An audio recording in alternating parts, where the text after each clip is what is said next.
I'm Ellen." My mother-in-law pointed at me across their marble dining table and said, "She brings nothing to this family but debt." My husband nodded along while his father laughed. Then the banker walked in with documents that would destroy their perfect little world. I thought humiliation was the worst thing that could happen to me. I was wrong. The worst thing was discovering how deep their lies went, and how much they'd stolen from me while calling me worthless. Have you ever been so underestimated that people forgot who was really keeping their world together? I'm about to show you what happens when the truth finally comes out. I'd love to know which corner of the globe you're watching from. And if this story speaks to you, make sure to subscribe. Tomorrow's video is one you absolutely can't miss. The chandelier above the Whitmore family dining room cast sharp shadows across their faces as they gathered for what they called their monthly family financial meeting. I sat at the far end of their polished mahogany table in Westfield, Connecticut, my hands folded in my lap, trying to make myself invisible while they discussed quarterly investment returns and property taxes on their summer home in the Hamptons. The smell of expensive leather from the chairs, mixed with my mother-in-law's overwhelming Chanel perfume, creating an atmosphere that always made me feel like an intruder in my own marriage. Grace Whitmore, my mother-in-law, wore her usual armor of pearl jewelry and condescension. Her silver hair was pulled back in a perfect chignon that probably cost more than most people's monthly rent. She tapped her manicured nails against her crystal water glass, the sound echoing in the vast room with its oil paintings of stern-faced Whitmore ancestors who seemed to judge me from their gilded frames. My husband David sat to her right, his tie perfectly knotted, scrolling through his phone with the same disinterested expression he wore whenever I tried to talk to him about our future. Now, as we review our family's financial position, Charles began, his voice carrying the authority of someone who had never been told no, we need to discuss certain drains on our resources.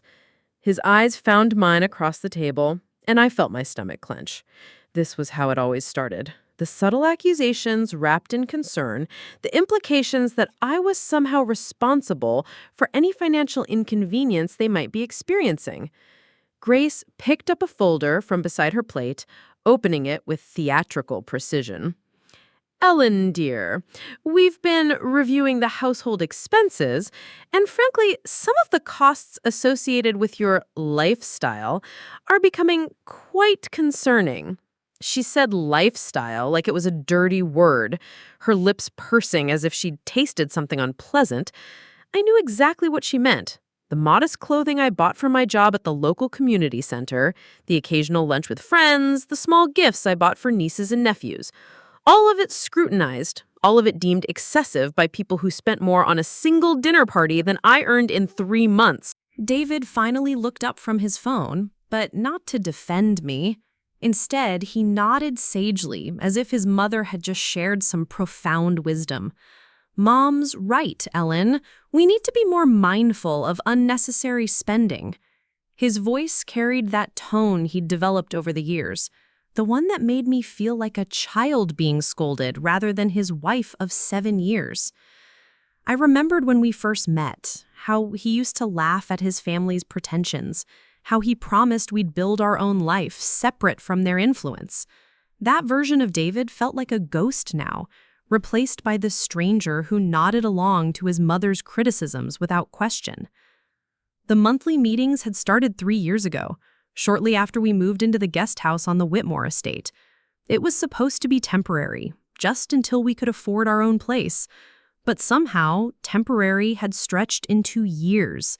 And with each passing month, I felt more like a dependent than a family member. The guest house, while beautiful, came with invisible chains. Every meal was scrutinized, every purchase questioned, every decision filtered through Grace's approval. "I've been working extra hours at the community center," I said quietly, my voice barely audible in the vast dining room. "The after-school program has been expanding, and they're paying me overtime for the additional administrative work. It wasn't much, but it was honest work that I loved, helping kids with their homework, organizing community events, connecting families with resources they needed. Work that mattered, even if it didn't pay much. Grace waved her hand dismissively, her diamond wedding ring catching the light. "Oh, Ellen, that little job of yours. It's sweet, really. But we're talking about real financial responsibility, adult concerns."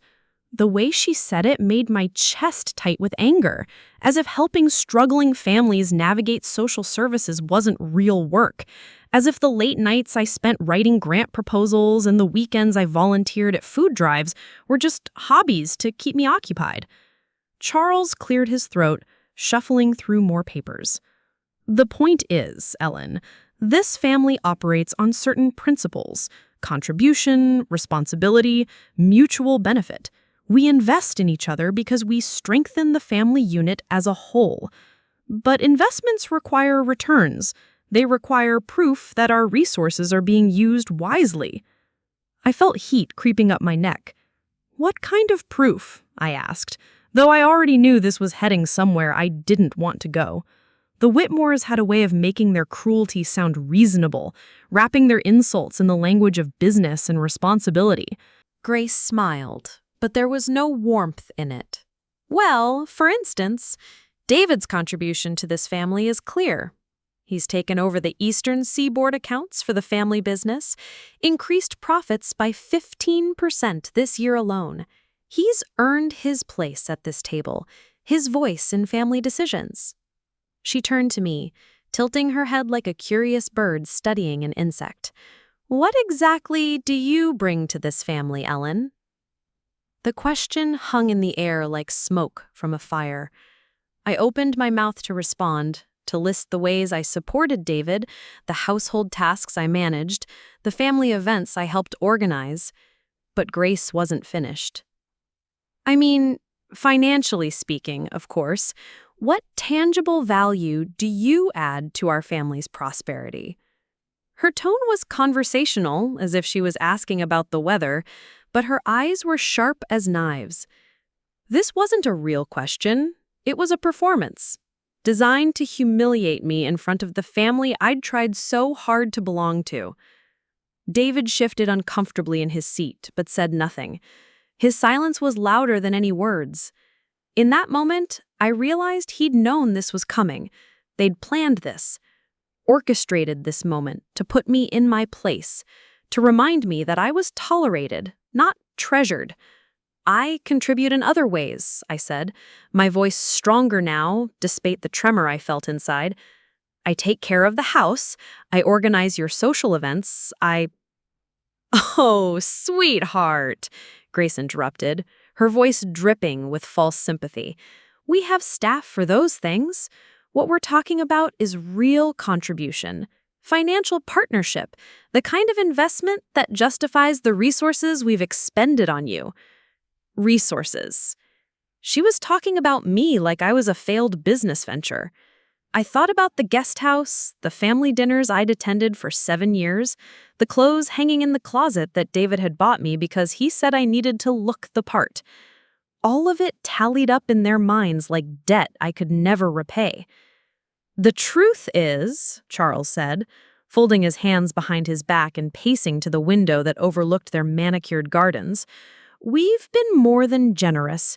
The accommodations, the inclusion in family activities, the connections we've provided. But generosity without reciprocation becomes enabling, and enabling weakens the entire family structure." I felt like I was drowning in their perfectly enunciated words, their reasonable-sounding arguments that added up to one simple message. I wasn't good enough. I didn't belong. I never had, and they were tired of pretending otherwise. Grace opened another folder, this one thicker than the first. "We've documented the household expenses, Ellen. Groceries, utilities, maintenance on the guest house, even the small repairs you've requested over the years. It adds up to quite a substantial sum." She slid the folder across the table toward me. "Perhaps it's time you considered how you might begin to contribute more meaningfully to the family finances." I stared at the folder without opening it, knowing that whatever numbers they'd calculated inside would be designed to make me feel small and indebted. This was their way of telling me I was a burden, that my presence in their family was nothing more than charity they could revoke at any moment. The grandfather clock in the corner chimed 8 times, its deep bronze notes echoing through the room. Outside, the early autumn sun was setting behind the oak trees that line their property, casting long shadows across the Persian rug beneath our feet. This house had never felt like home, but in this moment, it felt more like a courtroom where I was the defendant in a trial I didn't know I was facing. "I understand your position," I said finally, closing the folder without looking at the numbers inside. My hands were steady, though my heart was hammering against my ribs. "You want to know what I bring to this family?" Grace smiled triumphantly, thinking she'd won whatever game she'd been playing. "Exactly, dear. We just want clarity about your role here, your contribution to our family's success." I stood up slowly, pushing my chair back from the table. The sound of wood against wood seemed unnaturally loud in the sudden silence. All 3 of them were looking at me now, waiting for my response, expecting me to apologize or promise to do better or find some way to make myself useful enough to justify their continued tolerance. But as I stood there, looking at their expectant faces in the dim light of their expensive chandelier, I realized something that made my chest feel lighter despite everything. They had no idea who they were talking to. They'd been so focused on making me feel small that they'd never bothered to really look at me, never asked the right questions about my background, my family, or why someone from modest means might choose to work at a community center for almost a decade instead of pursuing more lucrative opportunities. "You want to know what I bring to this family," I repeated, my voice calm and clear. "That's a fair question, Grace. I think it deserves a fair answer." The front doorbell rang at that exact moment, its deep chimes echoing through the house like a herald announcing the arrival of truth itself. Margaret, the Whitmore's housekeeper, appeared in the doorway of the dining room, her gray uniform crisp despite the late hour. She'd worked for the family for over 20 years, and I'd always appreciated her quiet kindness toward me when Grace wasn't watching. Her weathered hands clutched a silver tray with an envelope bearing the embossed logo of First National Bank of Connecticut. "Excuse me, Mr. Whitmore," Margaret said, her voice carefully neutral.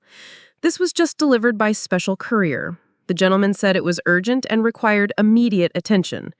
She placed the tray on the sideboard near Charles, her eyes avoiding the tension that still hung thick in the room. A lot of love and effort went into bringing this story to life. If you're enjoying it, we'd be so grateful if you'd subscribe to our channel. Now, back to where we left off. Charles frowned, clearly annoyed at the interruption to what he'd probably planned as my final humiliation. He picked up the envelope, turning it over in his hands. Banking correspondence at this hour? How unusual! His tone suggested that anything disrupting his carefully orchestrated family meeting was an inconvenience of the highest order. Grace waved her hand dismissively toward Margaret. "Thank you, Margaret. That will be all." Once the housekeeper had retreated, Grace turned her attention back to me, her smile sharp as broken glass.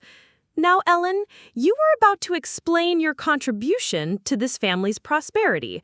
Please, don't let us interrupt your revelation." But I was watching Charles's face as he opened the envelope. The color drained from his cheeks as he scanned the contents, his confident expression shifting to something that looked remarkably like confusion. He read the document again, more slowly this time, his fingers gripping the paper so tightly that his knuckles went white. "What is it, Dad?"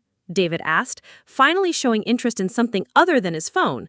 The change in his father's demeanor had caught his attention in a way that my presence at their table never could. Charles didn't answer immediately. Instead, he walked to the window that faced their circular driveway, peering through the heavy curtains. A black sedan was parked behind my modest Honda Civic, its engine still running, exhaust visible in the cool evening air. "There's someone here," he said, his voice strained.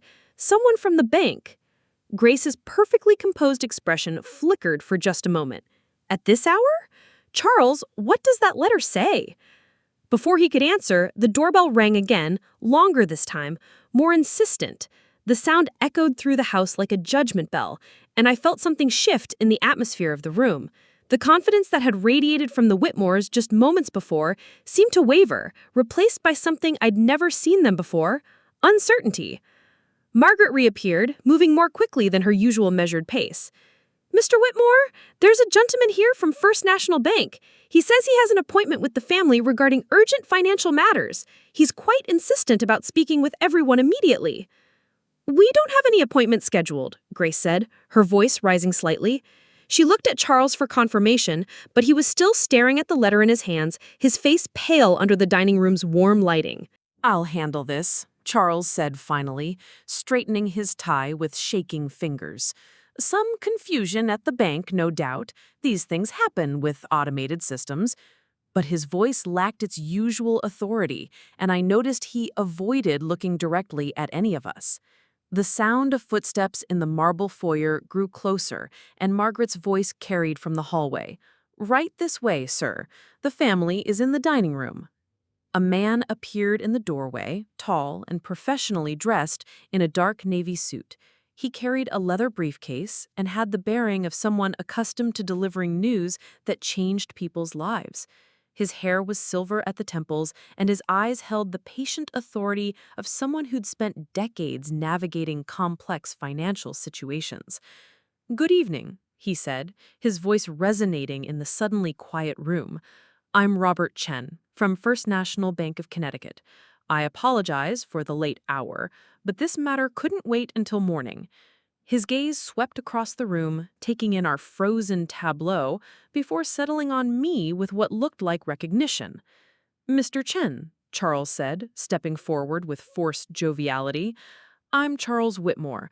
I believe there's been some confusion. We weren't expecting anyone from the bank this evening." He held up the letter as evidence. "This correspondence suggests some kind of emergency, but I assure you, our accounts are in perfect order." Mr. Chen's expression remained professional, but serious.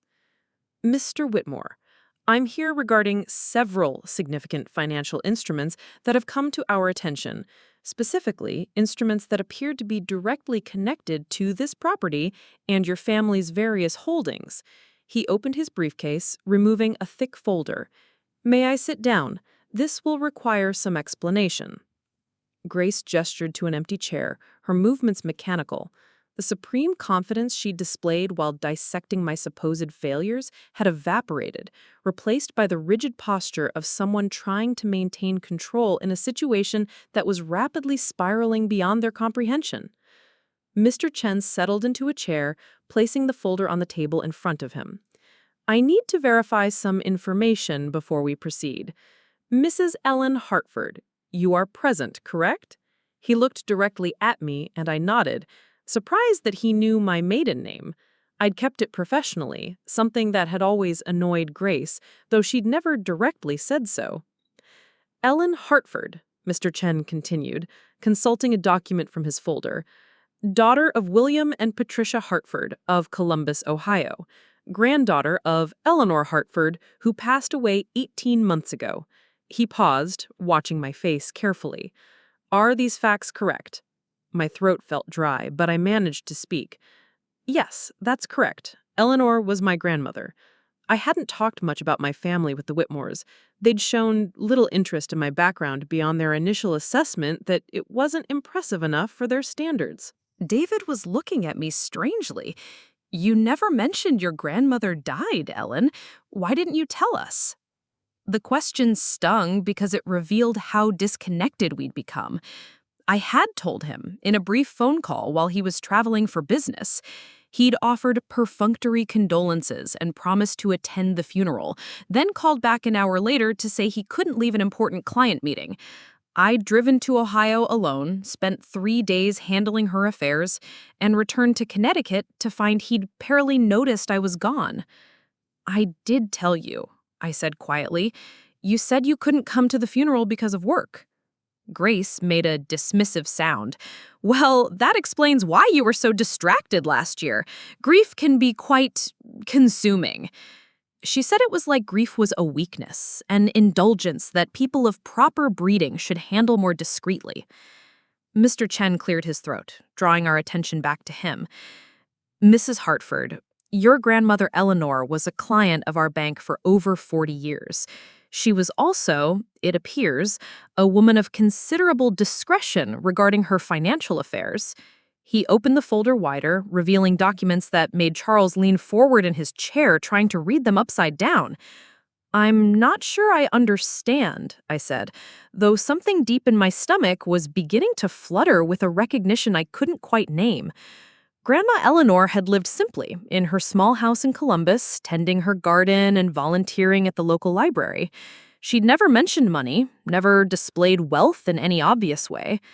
Your grandmother, Mrs. Hartford, was the beneficiary of several significant inheritance events over the years: her own mother's estate, her late husband's business investments, and, most substantially, a land development settlement from the 1980s that she invested very wisely. Mr. Chen's tone was matter-of-fact, that his words landed in the room like stones dropped into still water, creating ripples of shock that spread across the faces around the table. Charles was gripping the arms of his chair so tightly that his knuckles had gone white. What exactly does this have to do with our family, Mr. Chen?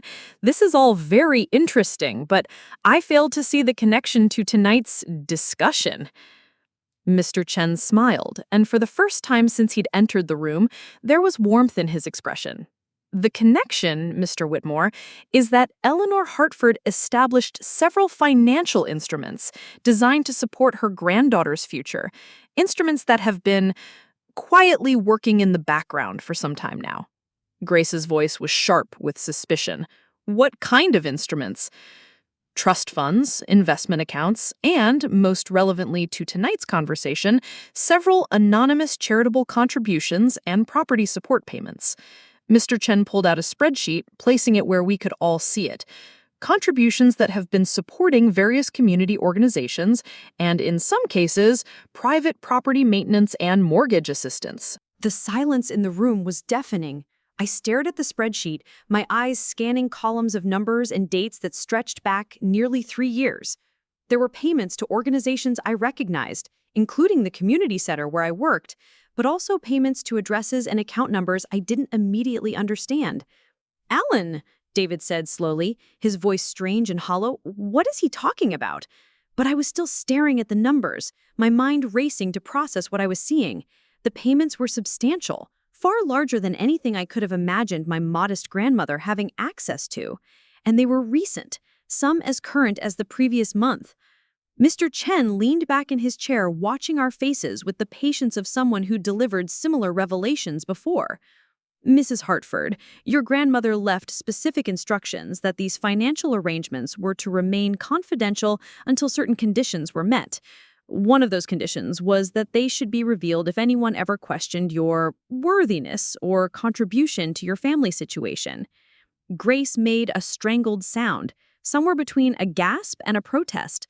"Are you suggesting that that she's had money this entire time?" "Not exactly," Mr. Chen said carefully. "Mrs. Hartford has been the beneficiary of these arrangements, but the funds have been administered by the trust according to Eleanor Hartford's very specific wishes. Ellen herself may not have been fully aware of the scope of her grandmother's financial planning." He was right.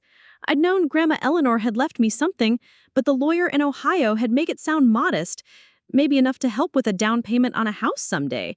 I'd signed papers I barely read, still numb with grief, and trusted that he'd handle everything appropriately. Charles found his voice, though it sounded strained. "You're telling us that Ellen has had access to significant funds, and she's been living in our guest house, except Chen's expression didn't change." "Mr. Whitmore, I think you misunderstand the situation. The funds have been used exactly as Eleanor Hartford intended, to support worthy causes and to ensure that her granddaughter would never be dependent on others for her basic needs or dignity." He pulled out another document, this one bearing the Whitmore family's address. "In fact, Mr. Whitmore, according to our records, the trust has been making anonymous payments toward the mortgage on this property for the past 2 years, payments that have likely prevented foreclosure proceedings that you may not have been aware were imminent." The color drained completely from Charles's face. Grace made a small choking sound. David sat frozen, staring at the document as if it might change if he looked at it hard enough. "That's impossible," Grace whispered, but her voice lacked conviction. "This house has been in the family for generations. We don't have financial difficulties." Mr. Chen's smile was sympathetic, but firm. "Mrs. Whitmore, the economic downturn affected many established families. The trust's records show that these payments were initiated when the bank contacted us about potential default proceedings. Someone, presumably Mrs. Hartford herself before her death, had been monitoring your family's financial situation and authorized assistance." I felt like I was floating outside my body, watching this scene unfold from somewhere far away. My grandmother, who I had thought lived simply and quietly, had not only been wealthy, but had been secretly protecting me, and, apparently, the very people who'd spent the evening telling me I contributed nothing to their family's prosperity. "How much?" I asked, my voice barely above a whisper. Mr. Chen consulted his papers. "The payments toward this property total approximately $240,000 over the past 24 months. But Mrs. Hartford, that's only one component of your grandmother's financial planning." The numbers were staggering, impossible to process. I thought about all the times Grace had criticized my spending, all the lectures about responsibility and contribution, all the moments when I'd felt like a charity case in their home, all while my grandmother's money had been quietly keeping their house from being taken by the bank. David was staring at me like he'd never seen me before. "Ellen, did you know? Did you know about any of this?" I shook my head, still trying to process the magnitude of what we were learning. I knew she left me something, but I thought it was small. The lawyer said it would take time to sort out the estate. I looked around the table at their shocked faces. I had no idea it was anything like this. Charles cleared his throat, clearly trying to regain some semblance of control. "Well, this is quite a revelation. Of course, we're grateful for any assistance, though it would have been appropriate to inform us of these arrangements." But Mr. Chen wasn't finished. He pulled out one final document, this one thicker than the others. "There's more, I'm afraid. Mrs. Hartford, your grandmother's trust contains specific provisions for situations exactly like tonight. She was quite concerned about ensuring that you would never be made to feel unwelcome or unworthy in your marriage or family relationships." Grace's hands were trembling as she reached for her water glass. "What kind of provisions?" Mr. Chen's professional demeanor softened slightly, and he looked directly at me. "Mrs. Hartford, you have access to the full trust funds immediately if you choose to activate them. The total value, after all investments and growth over the years, is approximately $4.7 million. The silence that followed was so complete, I could hear the grandfather clock ticking in the corner, counting out the seconds as our entire world shifted on its axis. $4.7 million. The number hung in the air like a physical presence, transforming the elegant dining room into something that felt more like a crime scene. I watched as the color slowly returned to Charles's face, but it wasn't the healthy flush of embarrassment. It was the mottled red of anger barely contained beneath a veneer of forced civility. Grace was the first to recover her composure, though her hands remained unsteady as she folded them carefully in her lap. "Mr. Chen," she said, her voice artificially bright, "surely there's been some mistake. Ellen would have mentioned such resources to her family. We tell each other everything in this household." The lie was so blatant that even David shifted uncomfortably in his chair. We hadn't told each other anything meaningful in years. Our conversations had devolved into logistics and pleasantries, surface-level exchanges that never ventured into territory that might require actual vulnerability or honesty. Mr. Chen consulted his papers again, seemingly oblivious to the undercurrents of tension. According to Mrs. Eleanor Hartford's instructions, the trust was designed to remain dormant until specific conditions were met. Ellen's financial independence was meant to be quietly established rather than immediately accessible. Your grandmother was quite specific about wanting you to build your own life first, Mrs. Hartford. Ellen, David said suddenly, his voice sharp with something I'd never heard before. Was it an accusation? Fear? How long have you known about this?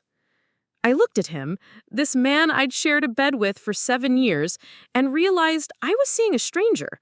His blue eyes, which had once made me feel safe and loved, now held a calculating coldness that made my chest tighten. I told you I didn't know. The lawyer in Ohio said there was an inheritance, but he made it sound small. I thought maybe it was enough for a car down payment or something. Come now, Ellen, Charles interjected, his voice carrying the authority he used in business meetings. You expect us to believe that you've been sitting on this information while living in our home, eating our food, using our resources? The accusation hit like a slap. Our home, our food, our resources, as if the guest house I'd helped renovate with my own hands was a charity shelter, as if the meals I'd cooked half the time were somehow gifts they'd bestowed on me, as if the electricity bill I'd been quietly helping with from my community center salary was money thrown into a void. Charles, I said, standing up from my chair with a steadiness that surprised me, I've lived here for 3 years. I've contributed to household expenses, I've maintained the garden, I've organized your social events. I've been part of this family in every way except the one that apparently matters to you most. Grace's laugh was like ice cracking. Contributed?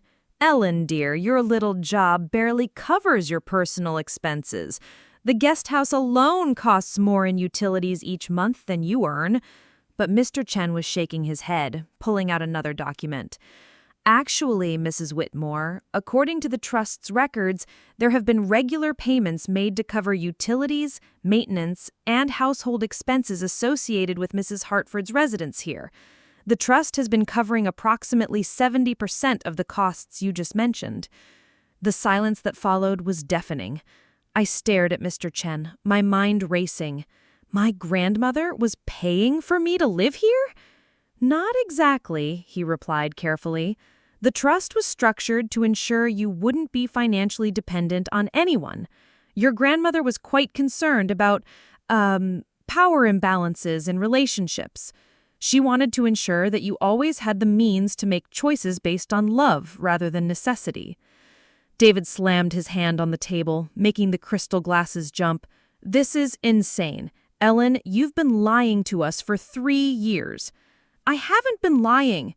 The words came out louder than I'd intended, echoing in the high-ceilinged room. Do you think I would have sat through 3 years of lectures about my financial inadequacy if I'd known my grandmother's trust was paying to keep your house? Grace stood up abruptly, her chair scraping against the hardwood floor. This is preposterous. Charles, call our attorney. There has to be some mistake, some confusion with the bank records. But Mr. Chen was already pulling out his phone. If you'd like, I can conference in our head of trust services. She's been managing the Eleanor Hartford Trust since its inception and can verify every detail. That won't be necessary, Charles said quickly, but his voice lacked conviction. He was looking at me with an expression I'd never seen before, as if he was trying to solve a puzzle that kept changing shape in front of him. I felt something shifting inside me, a foundation I'd thought was solid, revealing itself to be quicksand. The past 3 years replayed in my mind with horrible clarity. Every condescending comment about my job, every suggestion that I wasn't contributing enough, every family meeting where they'd discuss their financial success while making me feel like a burden they'd graciously chosen to bear. You knew, I said quietly, the realization hitting me like cold water. You had to have known something. The mortgage payments, the utility assistance, the mysterious improvements to your credit rating. You knew money was coming from somewhere. Charles's jaw worked silently for a moment before he found his voice. We assumed. We thought perhaps David's business success had triggered some kind of bank error in our favor. These things happen with automated systems. For 2 years, I asked incredulously, you thought the bank had been accidentally crediting your account for 2 years and you just went along with it? Grace was pacing now, her heels clicking against the floor like an agitated metronome. This changes nothing, Ellen. Nothing. You may have access to some funds, but that doesn't erase the fact that you've been dishonest with this family. You allowed us to support you under false pretenses. Mr. Chen cleared his throat diplomatically. Mrs. Whitmore, with respect, the records show that the trust has been supporting this family, not the other way around. The anonymous payments prevented foreclosure proceedings that were initiated 18 months ago. The word foreclosure hung in the air like a bomb that had just exploded. David went completely white. Grace stopped pacing mid-step, her hand flying to her throat. Charles sank into his chair as if his legs had given out.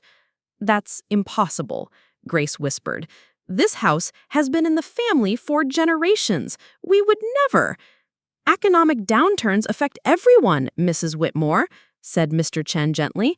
The textile industry faced significant challenges, and the family's investment portfolio suffered substantial losses. The bank initiated proceedings, but when the anonymous payments began, the process was halted. I felt like I was watching my life disintegrate and reassemble simultaneously. The people who'd made me feel like a charity case had themselves been living on charity. My charity. My grandmother's charity. Ellen, David said, his voice barely above a whisper, I swear to you, I didn't know. I thought Dad was handling all the finances. I thought everything was fine.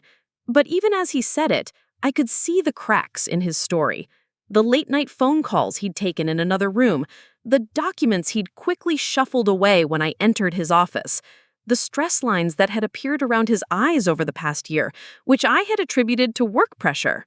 Grace suddenly whirled around to face me, her composure finally cracking completely. You manipulative little schemer! You've been sitting there like some injured lamb while your grandmother's money kept us afloat, haven't you? Playing the victim while you held all the cards? The accusation was so unfair, so completely opposite to reality, that I actually laughed. Not with humor, but with the kind of hysteria that comes when the world stops making sense. Grace, I said, my voice eerily calm, an hour ago you were telling me I brought nothing to this family but debt. You had spreadsheets detailing how much I supposedly cost you. You were questioning my right to be here, my worth as a person. And now you're angry because it turns out I've been financially supporting all of you without knowing it? Charles stood up, straightening his tie in a gesture I recognized as his attempt to regain control of a situation. Ellen, I think we all need to take a step back. This has been shocking news for everyone. Perhaps we should discuss this privately, as a family, once Mr. Chen has finished his business. But I was looking at Mr. Chen, a new thought forming. You said there were specific conditions that would trigger the revelation of the trust. What were those conditions exactly? Mr. Chen smiled slightly, the first genuine warmth I'd seen from him all evening. Your grandmother was very specific, Mrs. Hartford. The trust's existence was to be revealed if anyone ever questioned your worthiness, your contribution to your family, or suggested that you were a financial burden rather than an asset. The room went completely silent except for the ticking of the grandfather clock. Grace's mouth opened and closed without sound. Charles was staring at his hands. David was looking between his parents and me as if seeing us all for the first time. She knew, I said softly. Somehow, she knew this would happen. Eleanor Hartford was a remarkably perceptive woman, Mr. Chen agreed. She also left you a personal letter, which I'm authorized to deliver tonight, along with the full account information and access codes. He reached into his briefcase and withdrew a cream-colored envelope with my name written in my grandmother's careful handwriting. My hands shook as I took it, remembering how she used to write me letters when I was in college, long, thoughtful notes filled with advice and encouragement that I treasured more than any gift. "There's more," Mr. Chen continued.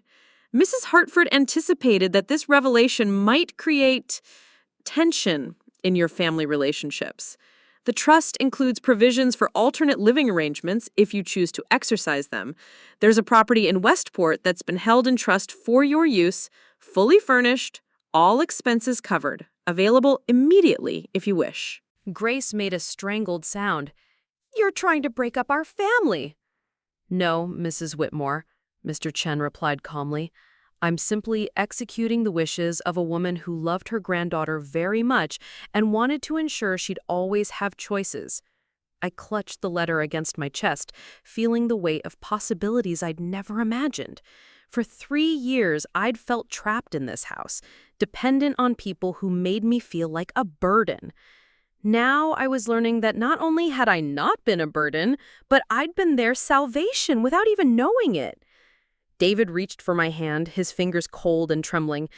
"Ellen, please, don't let this change everything. We're family. We love you." But as I looked around the table at their faces, I realized that love might not be the right word for what we'd shared. They'd loved having control over me. They'd loved feeling superior. They'd loved having someone to blame and belittle when their own world felt uncertain. "I need some air," I said, standing up and still clutching the letter. "Mr. Chen, could you wait here for a few minutes? I need to process all of this." As I walked toward the French doors that led to the garden, I heard Grace's voice behind me, sharp with desperation. "Ellen, you can't just walk away from this family. We've invested 3 years in you. 3 years!" I paused at the doorway without turning around. "Invested," I repeated. "That's an interesting word choice, Grace. I wonder what kind of return you were expecting on that investment." The cool October air felt like freedom against my skin as I stepped onto the terrace, my grandmother's letter still pressed against my heart, and behind me, the sound of my old life beginning to crumble into something I might finally be brave enough to rebuild. The garden at night felt like stepping into a different world. The Whitmer's prize-winning roses cast twisted shadows under the moonlight, and the fountain at the center of the circular path gurgled softly, its sound barely masking the heated voices that had erupted from the dining room the moment I'd closed the French doors behind me.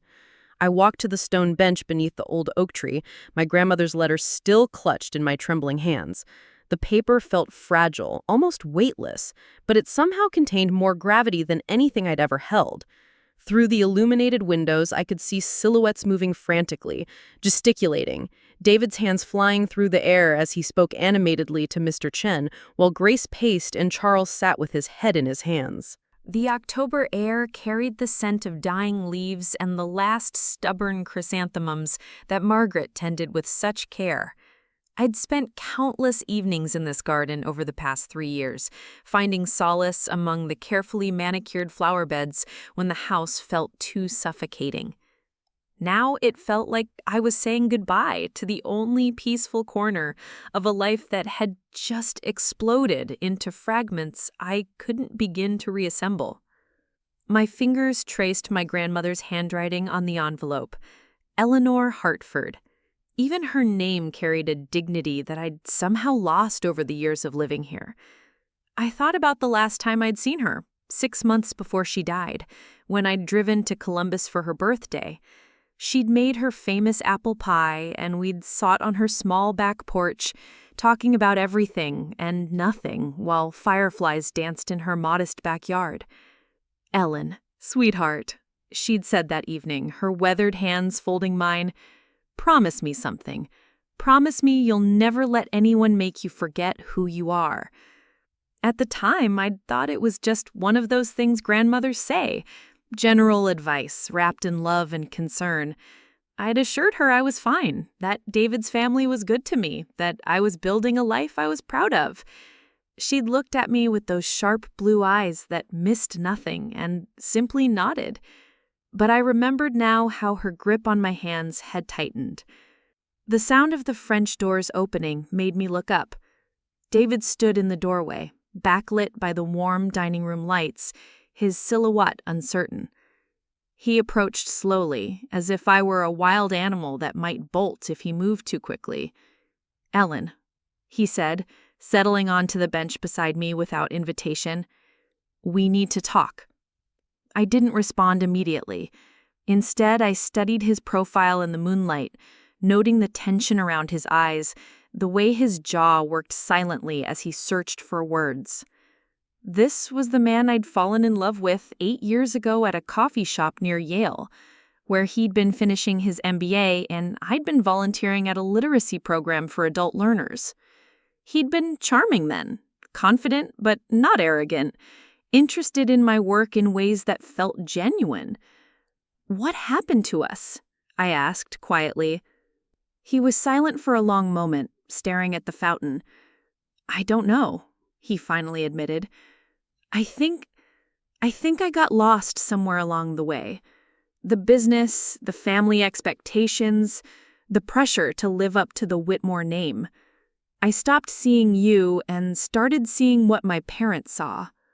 His honesty was more painful than any lie would have been. And what did they see? He said someone who didn't fit, his voice barely audible. Someone who made them uncomfortable because you reminded them that money isn't the only measure of worth. They couldn't control you the way they controlled everything else, and that scared them. I turned to face him fully, studying the man I'd shared a bed with for 7 years but apparently never really known. "Did you know about the foreclosure proceedings, David?" His silence stretched too long, confirming what I'd already suspected. "How long?" I pressed. 6 months, he whispered. "Dad told me 6 months ago." He swore he was handling it, that it was just a temporary cash flow problem. The textile business has been struggling and some investments went bad, but he kept saying it would turn around. 6 months. I repeated the words, trying to process the magnitude of his deception. "You've known for 6 months that your family was in serious financial trouble, and you let me sit through those meetings where they criticized my spending on groceries?" David's hands clenched in his lap. "I was ashamed, Ellen. The great Whitmore family fortune was a lie, and I couldn't admit it. I couldn't admit that everything I'd been raised to believe about our superiority was built on quicksand. So you let them tear me down instead." "I didn't know what else to do," he said desperately. "I thought if I could just buy enough time, Dad would figure something out." The payments started showing up, and we thought maybe it was an error or maybe some distant relative had left us something. We didn't question it because we needed it too desperately. The truth of our situation was crystallizing with horrible clarity. The Whitmores hadn't just been cruel to me, they'd been drowning, and instead of admitting their vulnerability, they'd chosen to make me their scapegoat. Every criticism about my inadequacy had been a projection of their own fears about becoming exactly what they'd accused me of being, financially dependent and socially diminished. "The meetings," I said, understanding flooding through me. "The monthly family financial meetings weren't about teaching me responsibility. They were about making yourselves feel better, making me the problem so you didn't have to face your own failures." David's shoulders sagged.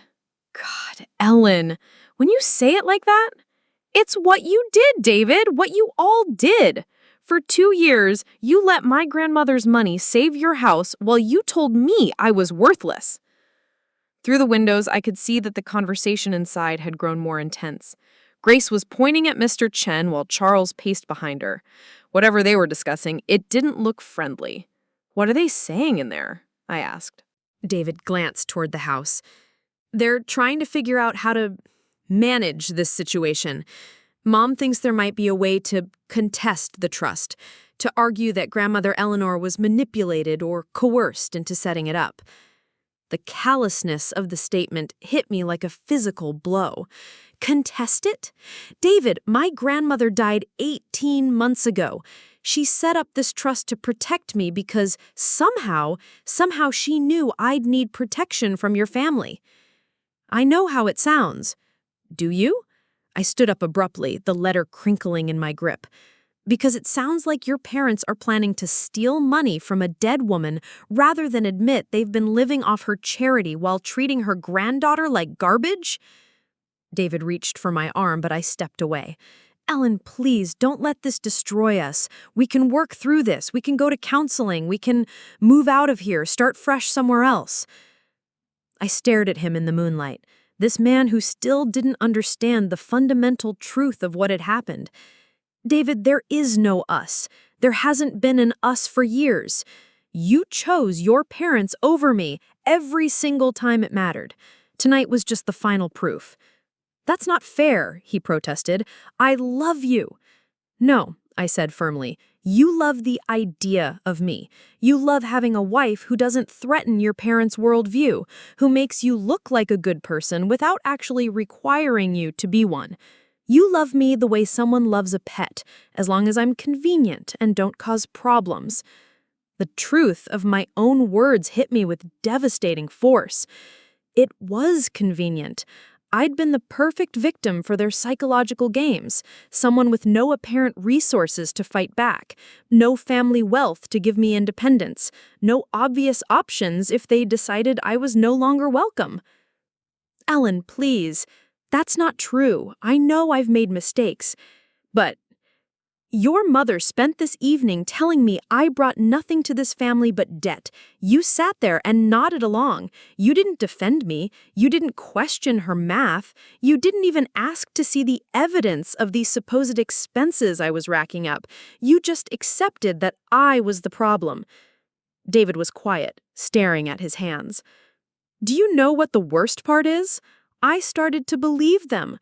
After 3 years of being told I wasn't contributing enough and wasn't worth the resources they were spending on me, I started to think maybe I was just a burden who'd gotten lucky enough to marry into a family that was too polite to throw me out." Ellen, I applied for a second job last month, I said, the admission feeling like confessing a shameful secret. At the grocery store in town, nights and weekends, bagging groceries and cleaning floors. Because I thought if I could just contribute a little more money, maybe your mother would stop looking at me like I was stealing her air. David's face crumpled. "You didn't tell me?" "Because I was ashamed that I wasn't enough for the family I'd married into, ashamed that I couldn't afford to leave, ashamed that I'd let them convince me I was lucky to be here." Tears were running down my cheeks now, hot and bitter. I was going to stock shelves at midnight and clean up after teenagers for $8 an hour because I thought that might make me worthy of basic human respect from people who were living off my inheritance. The silence between us was filled with the sound of my own reckoning. All those nights I'd lain awake wondering what was wrong with me, why I couldn't seem to measure up to their standards, why everything I did was somehow inadequate or inappropriate. All those times I'd apologized for taking up space, for existing in ways that apparently inconvenienced them. "I need to read this," I said, holding up my grandmother's letter. Alone. David nodded reluctantly and stood to leave, then turned back.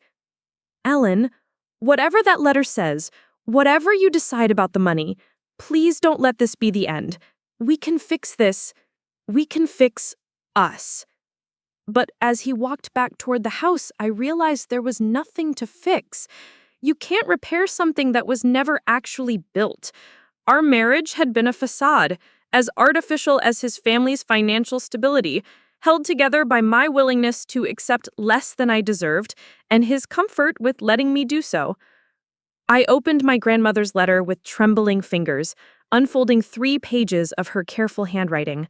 The first words made me smile despite everything. "My dearest Ellen, if you're reading this, it means someone has been fool enough to underestimate you." As I read on, I could hear her voice in every word, could see her sitting at her small kitchen table with her fountain pen and her careful thoughts. She wrote about love that builds people up rather than tearing them down, about the difference between family and people who simply share your address, about the courage it takes to walk away from comfort when it comes at the cost of your soul. "You have choices now, sweetheart," she'd written near the end. "Real choices, not the illusion of choices people give you when all the options lead back to depending on their goodwill. Use them wisely, but more importantly, use them bravely. You were never meant to make yourself smaller so others could feel bigger." When I finished reading, I folded the letter carefully and sat in the quiet garden surrounded by the ghosts of the life I'd thought I was building. Inside the house, the argument seemed to have died down. Mr. Chen was gathering his papers while the Whitmores watched in stunned silence. Tomorrow, everything will change.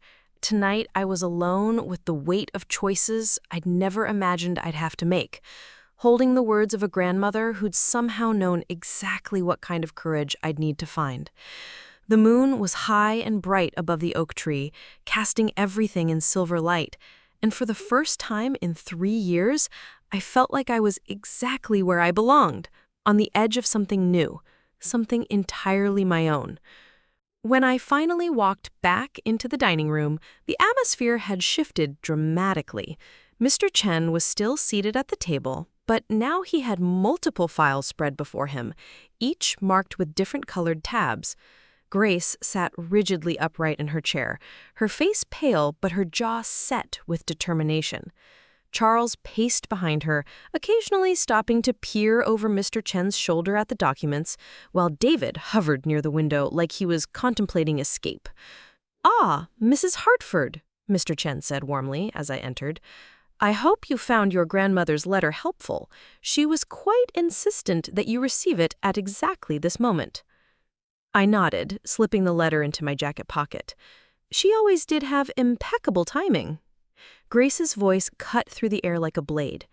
"Ellen, we've been discussing the situation with Mr. Chen, and there are some complications that need to be addressed."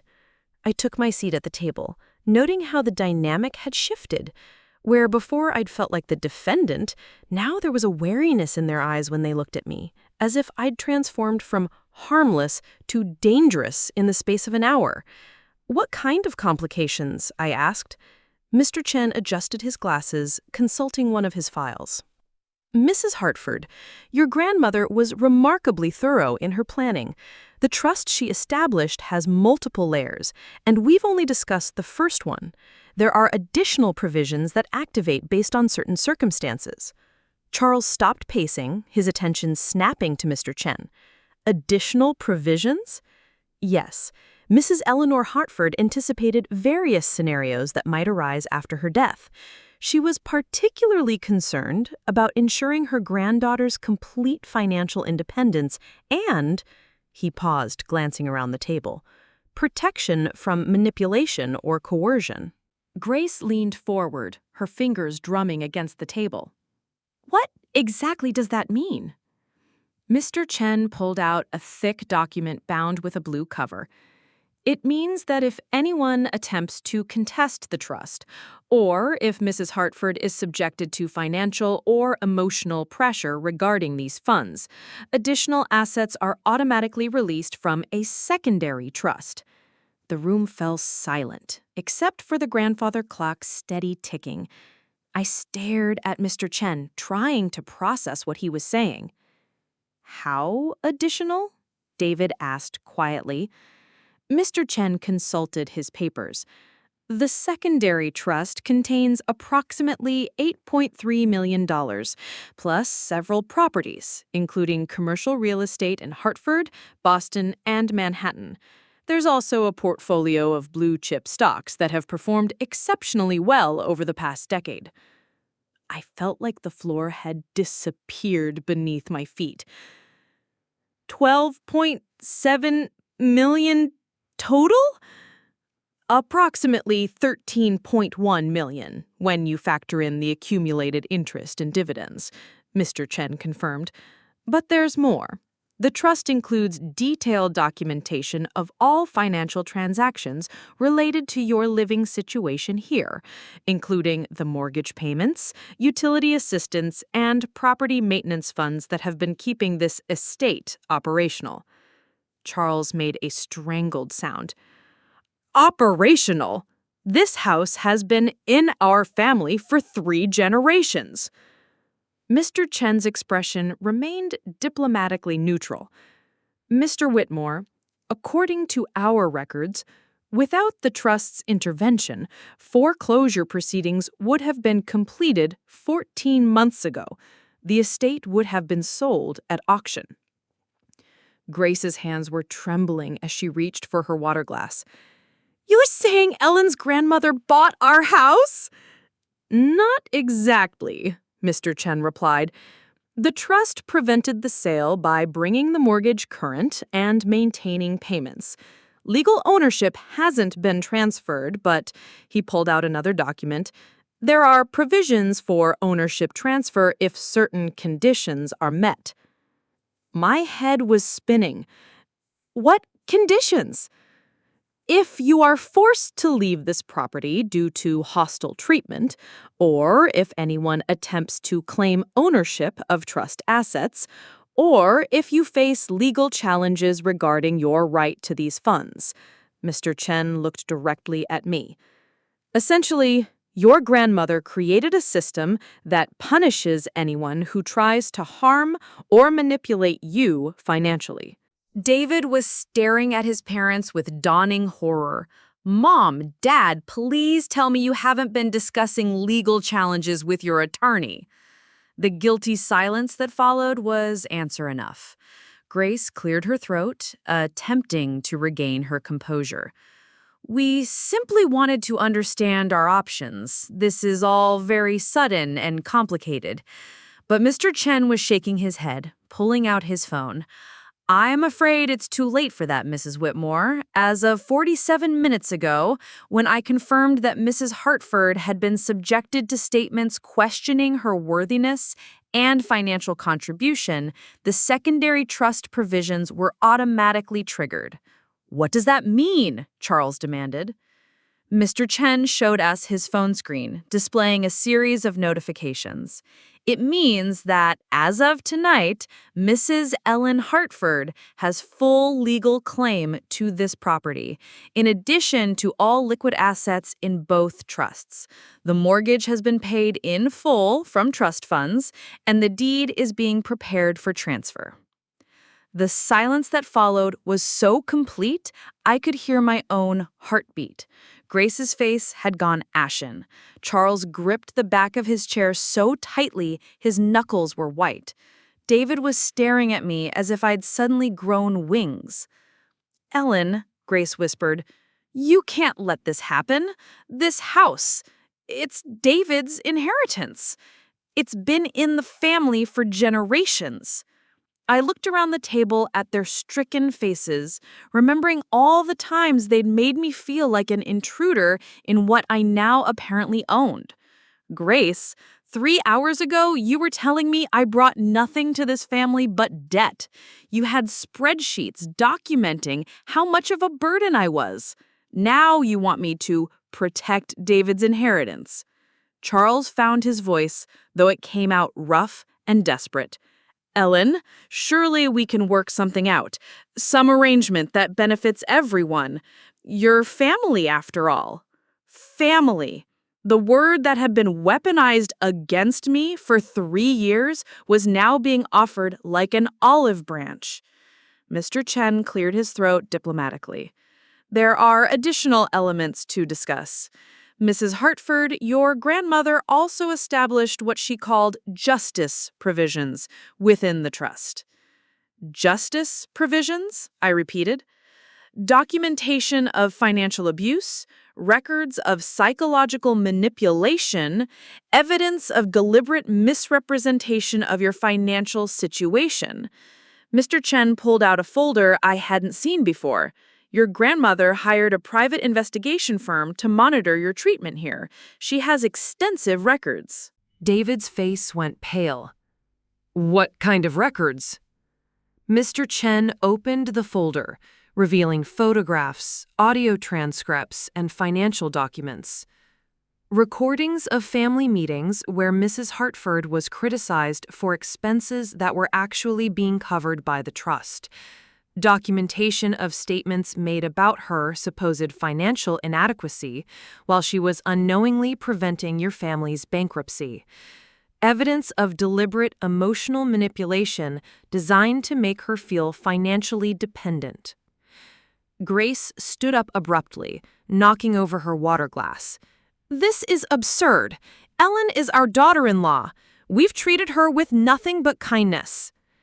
But Mr. Chen was pulling out transcripts, and I could see my name highlighted in yellow throughout the pages.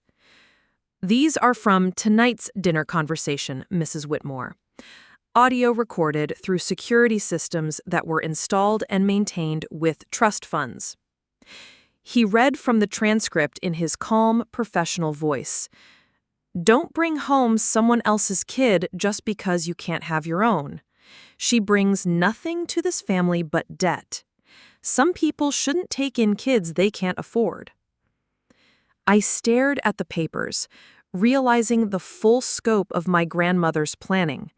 She hadn't just left me money, she'd built an entire system to protect me from exactly the situation I'd found myself in.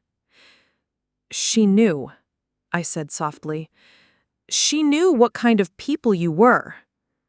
Charles's voice was desperate now. "Ellen, please. Yes, we may have said things we shouldn't have. Families argue. But this is our home, our life." I thought about the past 3 years, all the small cruelties and large humiliations, all the times I'd questioned my own worth because of their treatment.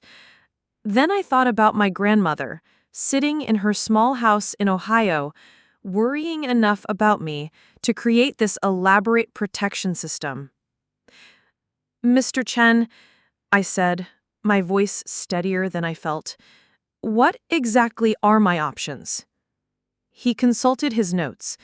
"You can choose to forgive the mortgage debt and allow the family to remain here under a rental agreement with fair market rates. You can claim full ownership and ask them to vacate.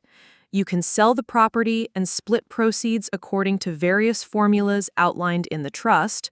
Or," he paused, "you can activate what your grandmother called the complete justice provision." What's that?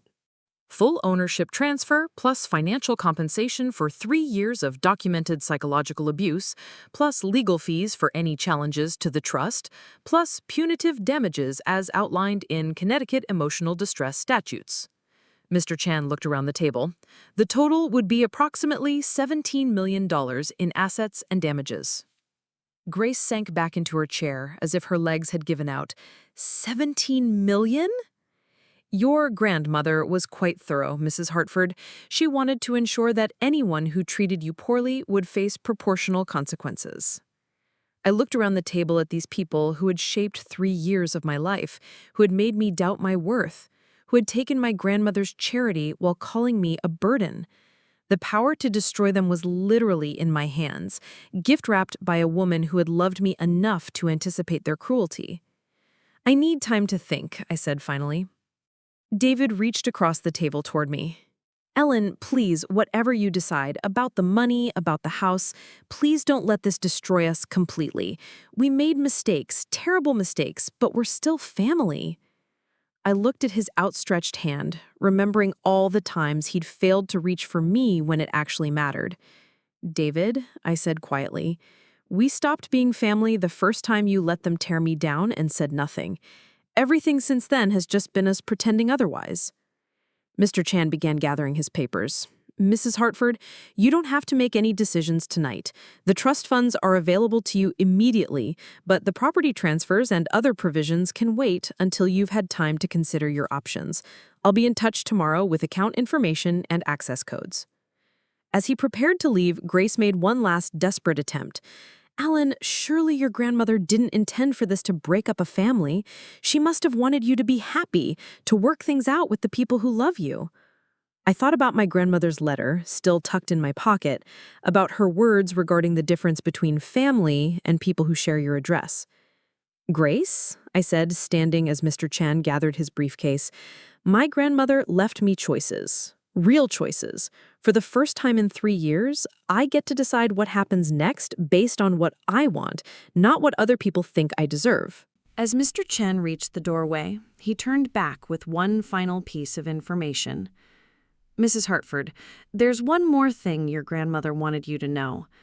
The community center where you work received a significant anonymous donation 18 months ago, enough to fund your position permanently and expand your programs.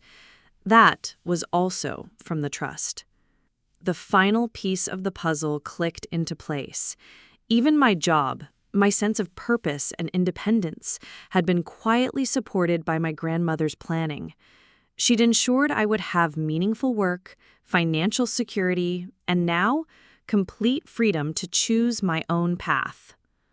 As the front door closed behind Mr. Chen, I stood in the dining room with 3 people who suddenly looked very small, despite their expensive clothes and polished furniture. The chandelier cast the same shadows, the oil paintings still watched from their frames, but everything had fundamentally changed. For the first time in 3 years, I was exactly where my grandmother had intended me to be, in control of my own destiny, with the resources to build whatever life I chose, and the clear-eyed understanding of who deserved to be part of it. I didn't sleep that night. Instead, I sat in the guest house, my guest house, I reminded myself, going through every document Mr. Chen had left with me. Bank statements showing payments I'd never known about, investment portfolios that had grown steadily for decades, property deeds for buildings in 3 states, and most importantly, a detailed timeline of my grandmother's planning that stretched back 5 years, well before I'd even met David. She'd been watching, not just after I married into this family, but from the moment I'd mentioned David's name during one of our Sunday phone calls. She'd quietly researched the Whitmore family finances, discovered their mounting debts, and begun positioning assets to protect me from what she somehow knew was coming. The morning sun was filtering through the curtains when I heard footsteps on the path outside. Through the window, I saw David approaching with 2 cups of coffee, his usual peace offering after any conflict. But this wasn't just another argument about household responsibilities or social obligations. This was the end of everything we'd pretended to build together. He knocked softly before entering, his face haggard with sleeplessness. "I brought you coffee," he said, setting 1 cup on the small table beside me. "The good stuff, from that place in town you like." I accepted the cup but didn't drink from it, studying his face in the morning light. "How are your parents this morning?" "Not well," he admitted, sinking into the chair across from me. "Mom's been on the phone with her lawyer since 6 a.m. Dad's locked himself in his office, going through every financial document we have." "Looking for what?" "Anything they can use to challenge the trust, I think." David rubbed his temples. "Ellen, they're talking about hiring a firm that specializes in contesting inheritances. They want to argue that your grandmother was mentally incompetent when she established the trust." I set down my coffee cup with deliberate precision. "Your parents want to have my dead grandmother declared mentally incompetent so they can keep living in a house they can't afford. When you put it like that, that's exactly what it is, David." I stood up, moving to the window that overlooked the main house. "Your mother spent last night trying to figure out how to steal money from a woman who died 18 months ago, rather than admit she's been wrong about me for 3 years." David was quiet for a moment. "What are you going to do?" The question I'd been wrestling with all night.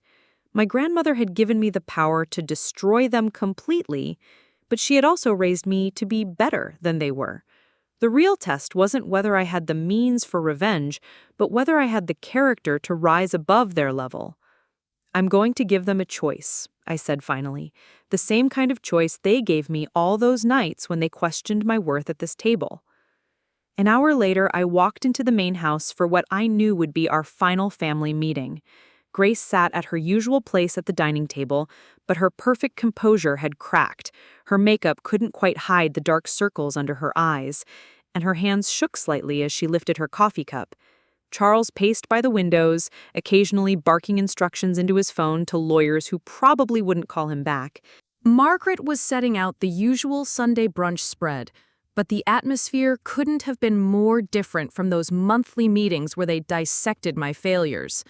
She caught my eye as I entered and gave me the slightest nod, a gesture that said she'd been watching their treatment of me for 3 years and understood exactly what was happening now.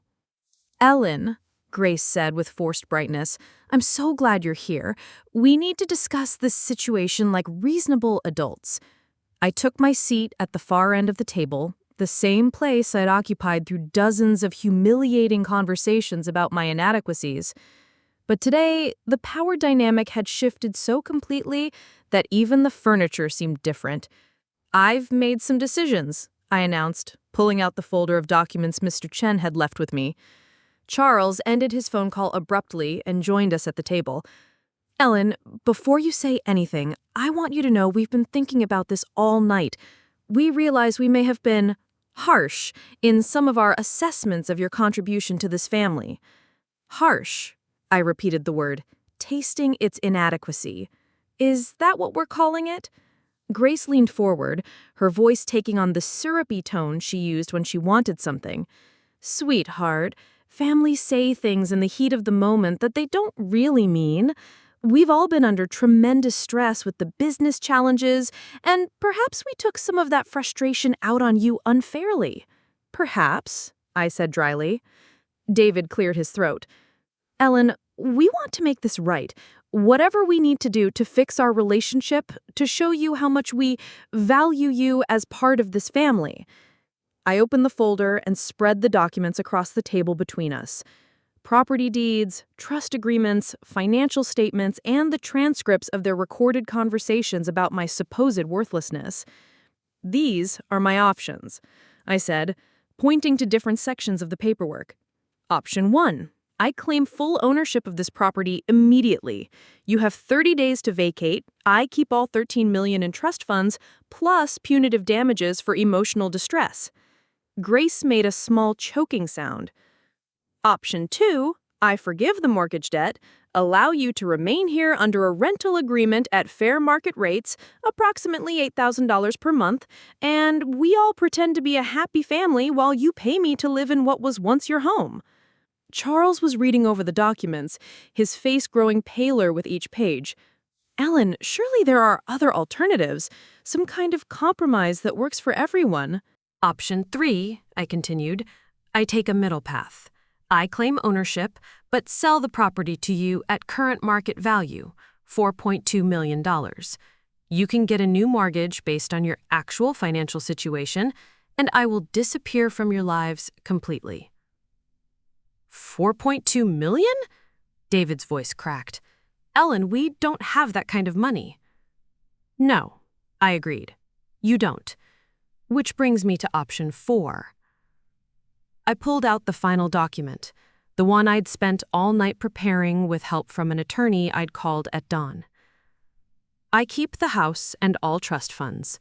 You remain here, not as family, but as employees. Grace, you can stay on as event coordinator for the social functions I'll be hosting. Charles, you can manage property maintenance and groundskeeping. David, you can handle financial administration for my charitable foundation." The silence was deafening. Grace's mouth opened and closed without sound. Charles gripped his chair like he might fall over. David stared at me as if I'd transformed into someone he'd never seen before. "Employees," Grace whispered. "Minimum wage, of course, but with performance bonuses if you meet expectations." I smiled, the same cool smile Grace had perfected over the years. "You'll have housing provided, naturally. The guest house has 3 bedrooms, so you'll all fit comfortably." Charles found his voice first. "This is preposterous. We're not going to be servants in our own home." "It's not your home anymore, Charles." I gestured to the deed of ownership. "It became my home the moment you questioned whether I deserved to be here. Those were the terms of my grandmother's trust." Grace was reading through the employment contracts I'd drafted. These terms, Ellen, you can't be serious. Uniforms? Scheduled breaks? Performance reviews? The same kind of structure you wanted to impose on me, I said calmly. The same scrutiny of every expense, every decision, every contribution. You'll have to document your hours, justify any personal spending, and maintain professional standards of behavior at all times. David was shaking his head. Ellen, this isn't you. You're not cruel like this. I looked at him with genuine curiosity. Isn't it cruel, David? Is it crueler than 3 years of making me feel like a burden while I unknowingly paid your bills? Is it crueler than telling me I brought nothing to this family but debt while my grandmother's money kept your house from being sold at auction? That's different. How? I interrupted. How is it different? Because you thought you had power over me and now you don't? Grace set down the contract with trembling hands. What do you want from us, Ellen? An apology? We're sorry. We made mistakes. We were worried about money and took it out on you unfairly. I studied her face, looking for genuine remorse, but all I saw was calculation. She was sorry she'd been caught, sorry she'd lost her position of power, sorry her strategy had backfired so spectacularly. But she wasn't sorry for the 3 years of small cruelties and deliberate humiliations. Here's what's going to happen, I said, standing up from the table. I'm leaving for the day. When I come back this evening, I want your decision. You can accept one of my 4 options, or you can try to fight this in court, in which case I'll activate every punitive provision my grandmother included, and you'll end up with nothing but legal bills you can't afford. I picked up my purse and walked toward the door, then paused and turned back. Oh, and Grace, if you choose option 4, the employee option, your first performance review will include a detailed discussion of your family meeting presentation skills. I have some spreadsheets I'd like you to review regarding your own contribution to this household success. As I reached the doorway, David called out desperately, Ellen, what happened to forgiveness? What happened to love conquering all? I looked back at him, this man I'd once thought I'd spend my life with, who'd sat silent through 3 years of his family's psychological warfare against me. David, I said quietly, love isn't supposed to conquer anything. Love is supposed to build things up, protect things, make things stronger. What you call love was just comfort with the status quo, as long as it didn't cost you anything. I walked out into the morning sunshine, leaving behind the sound of their panicked voices and desperate planning. For the first time since I'd married David, I felt like myself again. Not the diminished, self-doubting version of myself they'd created, but the strong, confident woman my grandmother had raised me to be. I had given them choices, the same way they'd given me choices for 3 years. The difference was that my choices were real, backed by power and resources they'd never imagined I possessed. By tonight, I know whether they had the courage to accept responsibility for their actions or whether they'd choose to keep fighting a battle they'd already lost. Either way, I was finally free. 6 months later, I stood in the sunroom of what was now legally and completely my home, watching Margaret tend to the garden that had always been her pride. The early spring tulips were pushing through the last patches of Connecticut snow, and the morning light streaming through the tall windows felt different somehow. Warmer, more welcoming than it had ever been when I'd lived here as a guest. The house had been transformed, but not in the ways people might expect. I hadn't redecorated out of spite or erased every trace of the Whitmore legacy. Instead, I'd simply made it feel like a home where people were valued for who they were, not what they contributed to someone else's sense of superiority. David had moved out 3 weeks after my ultimatum. He'd chosen option 3, attempting to fight the trust in court, and had lost spectacularly when the judge reviewed my grandmother's meticulous documentation. His lawyer had advised him to settle, but pride had made him refuse every compromise until he'd exhausted his limited resources and accumulated enough legal fees to ensure he'd be financially struggling for years to come. Grace and Charles had surprised me by choosing option 4. They'd become my employees, and the transformation had been remarkable to witness. Grace, stripped of her social superiority and forced to actually work for her living, had discovered she was surprisingly good at event planning when she couldn't rely on family money to paper over her mistakes. Charles, managing property maintenance, had found a kind of peace in physical labor that his white-collar pride had never allowed him to explore. They lived in the guest house now, the same space I'd occupied for 3 years, and I'd watched them navigate the experience of being dependent on someone else's goodwill. The difference was that I treated them with the basic human dignity they'd never shown me. They had fair wages, reasonable expectations, and respect for their privacy. Everything I'd been denied when the positions were reversed. Margaret knocked gently on the sunroom door, carrying a tea service on the same silver tray that had once announced Mr. Chen's arrival. "Mrs. Hartford," she said with a smile that reached her eyes, "you have a visitor. Miss Rodriguez from the community center is here for your meeting." I'd kept my job at the community center, though I no longer needed the income. The work still mattered to me, perhaps more than ever now that I had resources to make a real difference. Maria Rodriguez was the new executive director, hired when the center's anonymous benefactor, myself, though Maria didn't know that yet, had provided funding to expand our programs significantly. "Ellen," Maria said as she entered the sunroom, her eyes taking in the elegant space, "I can't believe you've been hiding this from us all these years."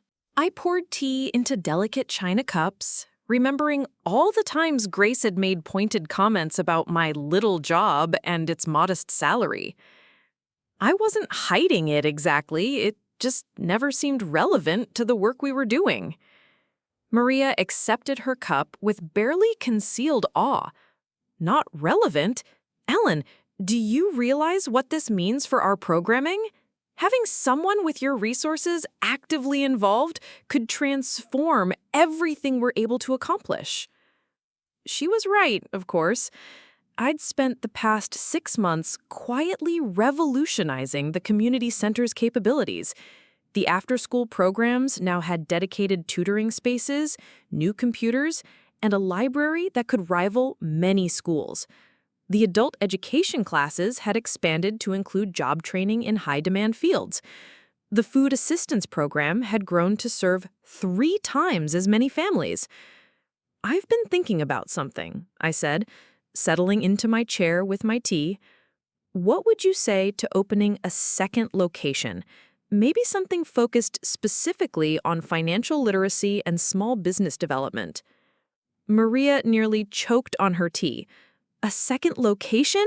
Ellen, that would cost millions."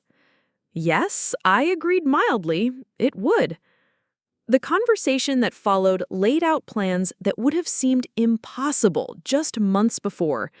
Community centers in 3 neighboring towns, scholarship programs for college-bound students, microloans for women starting businesses, and a foundation that could sustain these efforts for generations. After Maria left, dizzy with excitement and clutching a folder full of preliminary plans, I walked out to the garden where Margaret was pruning the rose bushes that had once been Grace's pride and joy. "They're looking healthier than ever," I observed, admiring the new growth on stems that had seemed brittle and overwrought under Grace's anxious perfectionism. Margaret straightened, brushing dirt from her gardening gloves. "Plants respond well to consistent care, Mrs. Hartford. No drama, no sudden changes of expectations, just steady attention and reasonable requirements." Her words carried layers of meaning that we both understood. The entire household ran much smoother now, with clear expectations and mutual respect replacing the atmosphere of judgment and manipulation that characterized the Whitmore family dynamics.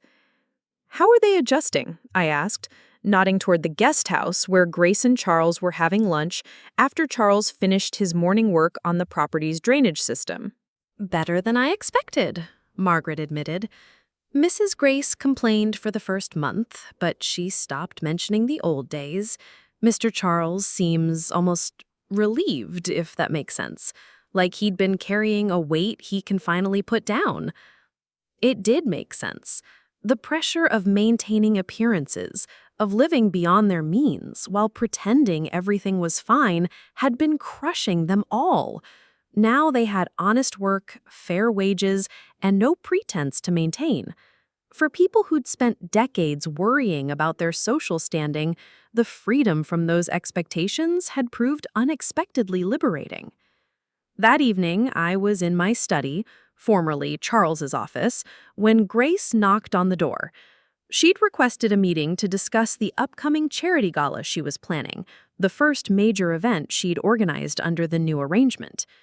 "Come in," I called, gesturing to the chairs across from my desk. Grace entered carrying a thick binder, her posture more relaxed than I'd seen in years. The constant tension that had characterized her movements when she'd been mistress of the house had eased into something more natural. "The final countin' is in," she reported, opening her binder with the efficiency she'd once reserved for criticizing my household expenses. 230 confirmed guests, including the governor and 3 state senators. The caterer confirms they can handle the increased numbers, and the tent rental company will have everything set up by Thursday morning. I reviewed the detailed plans she'd prepared, impressed, despite myself, by the thoroughness of her work. When Grace actually focused on a task instead of spending her energy on social manipulation, she was remarkably competent. "This looks excellent," I said, meaning it. "What's our projected net for the scholarship fund?" "Approximately $450,000, Grace replied with obvious pride, 20% higher than our initial estimates. The scholarship fund had been my idea, a program to help first-generation college students from working-class families, exactly the background the Whitmores had once looked down upon. Grace had initially resisted the concept, but as she'd worked on the details, she'd begun to understand the impact it would have on young people who reminded her, perhaps, of who I'd been when I'd first married into this family. "Grace," I said, closing the binder, "I want to ask you something, and I'd appreciate an honest answer." She tensed slightly, old reflexes of defensiveness still close to the surface. "Of course. Do you understand now why my grandmother set up the trust the way she did?" Grace was quiet for a long moment, her hands folded in her lap. When she finally spoke, her voice was softer than I'd ever heard it. "She was protecting you from people like us," Grace said quietly, "from people who would use your love against you, who would make you feel small to make themselves feel bigger." She paused, meeting my eyes directly. "I don't think I fully understood what we were doing at the time. I told myself we were just maintaining standards, protecting the family's position. But watching how you've handled this situation, how you've treated us despite everything..." She trailed off, shaking her head. "What?" I prompted. "You've been kinder to us as your employees than we ever were to you as family," she said finally. "That says something about both of us, doesn't it?" It was the closest thing to an apology I'd ever received from Grace, and perhaps the only one that mattered because it came with genuine understanding rather than strategic remorse. 2 weeks later, I stood at my grandmother's grave in the small cemetery in Columbus, Ohio. I'd driven down for the day, needing to share the news about the community center expansion and the scholarship fund, but mostly wanting to tell her about the choice I'd finally made about my future. "You would have liked the gala, Grandma," I said aloud, arranging fresh flowers on her headstone. "Grace actually did a beautiful job, and we raised enough money to send 12 kids to college, kids who might not have had the chance otherwise." The spring breeze rustled through the oak trees that shaded her grave, carrying the scent of new grass and blooming dogwood. I sat on the small bench beside her headstone, The same bench I'd sat on 18 months ago, when I'd cried for the woman I'd thought lived so simply, never knowing the elaborate protective web she'd been weaving around my future. I filed the divorce papers yesterday. David didn't contest it. I think he finally understands that some things can't be fixed once they're broken. We broke our trust in each other long before the money came to light. I pulled out my phone and showed her grave a picture of the architectural plans for the new community center. This one's going to have your name on it, the Eleanor Hartford Center for Financial Empowerment. I hope you don't mind the formality, but I wanted people to know where the inspiration came from. A red cardinal landed on her headstone, bright and bold against the gray granite. Cardinals had always been her favorite birds, and she'd always claimed they were messengers from people we'd lost. "I'm happy, Grandma," I said simply. Maybe for the first time in years, I'm actually happy. Not because I have money, but because I finally understand what you tried to teach me. That my worth isn't determined by other people's opinions or generosity. That love shouldn't diminish me or make me smaller. That I deserve to take up space in the world without apologizing for it. The cardinal tilted its head as if listening, then flew to a branch above me, singing a clear, sweet song that seemed like approval. On the drive back to Connecticut, I thought about the woman I'd been 6 months ago, sitting in that dining room while 3 people dissected my worth like accountants reviewing a failed investment. That woman had been so focused on earning their approval that she'd forgotten she didn't need it. She'd been so afraid of being alone that she'd accepted being diminished. The woman driving home to her own house, to her meaningful work, to her chosen family of people who respected, rather than tolerated her, understood something that woman hadn't. Being alone was infinitely better than being with people who made you feel lonely. When I pulled into my driveway that evening, Margaret was waiting on the front porch with a cup of tea and a knowing smile.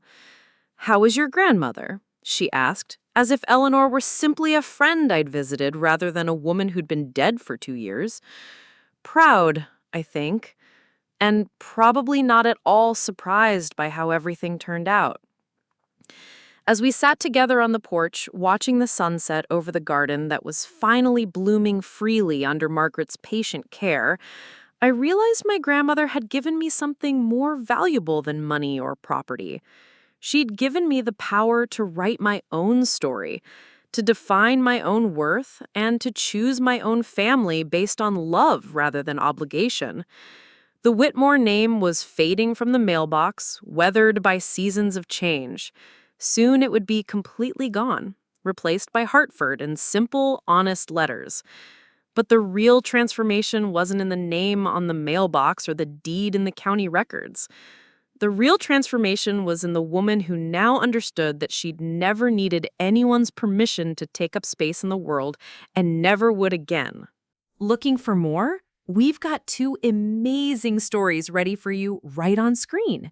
If this one touched you, these are absolutely worth your time. Click to watch them now.